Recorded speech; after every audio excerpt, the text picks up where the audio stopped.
অসমখন যাতে ভাৰতৰ ভিতৰতে এখন সৰ্বশ্ৰেষ্ঠ ৰাজ্যত পৰিণত হ'ব পাৰে।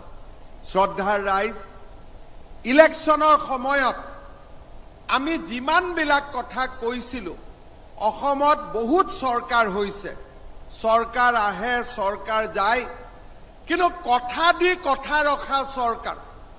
যেতিয়া ইলেকশ্যনৰ আগত মই কৈছিলোঁ যে 1 লাখ ল'ৰাই চাকৰি পাব, কোনে মোক বিশ্বাস কৰিছিলে? কোনেওতো বিশ্বাস কৰা নাই, ভোটৰ কাৰণে কৈছে আৰু হ'ব আৰু। কিন্তু আজি আপোনালোকে চিন্তা কৰক যে ৯৭,০০০ চাকৰি হৈ গ'ল, 97,000 চাকৰি হৈ গ'ল। আৰু আগতে চাকৰি পাবৰ কাৰণে কি ক'ব লাগিছিলে? 1,10,00,000 5 লাখ ঘোষ দিব লাগিছিল। এতিয়া কোনো বাপৰ বেটাই ঘোষ খাবৰ কাৰণে সাহস নকৰে। চাকৰি ফ্ৰী, খালি পঢ়িব লাগে, দুখীয়া ঘৰত চাকৰি পাব লাগে। আজি আপোনালোকে চাওক, কিমান ওদালগুৰিৰ ল'ৰাই দৌৰি পেলাই পুলিচত চাকৰি পালে, কিমান বাক্সাৰ ল'ৰাই দৌৰি পেলাই পুলিচত চাকৰি পালে, কিমান তামোলপুৰৰ ল'ৰাই দৌৰি পেলাই চাকৰি পালে।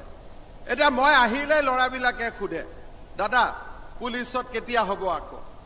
মনটো বেয়া লাগে, 1 লাখ হৈ যোৱাৰ পিছততো মোৰ কাম শেষ। কিন্তু ল'ৰাবিলাকেতো দুখ পাব, ছোৱালীবিলাকেও দুখ পাব। সেইকাৰণে এইবাৰ মই কি কৰিলোঁ, এই যে 1 লাখ চাকৰি হৈ গ'ল, লগে লগে আৰু 35,000 চাকৰি খুলি দিলোঁ, যে আৰু 35,000 চাকৰি। এতিয়া জুলাইত দৌৰিবৰ কাৰণে ৰেডি হৈ থাকিলে হ'ল। জুলাইত দৌৰাও হ'ব, পৰীক্ষাও হ'ব, আৰু 2024ৰ ভিতৰতে আৰু 35,000 ল'ৰা ছোৱালীয়ে চাকৰি পাব। আকৌতো 2025 আছেই, 2026ও আছে।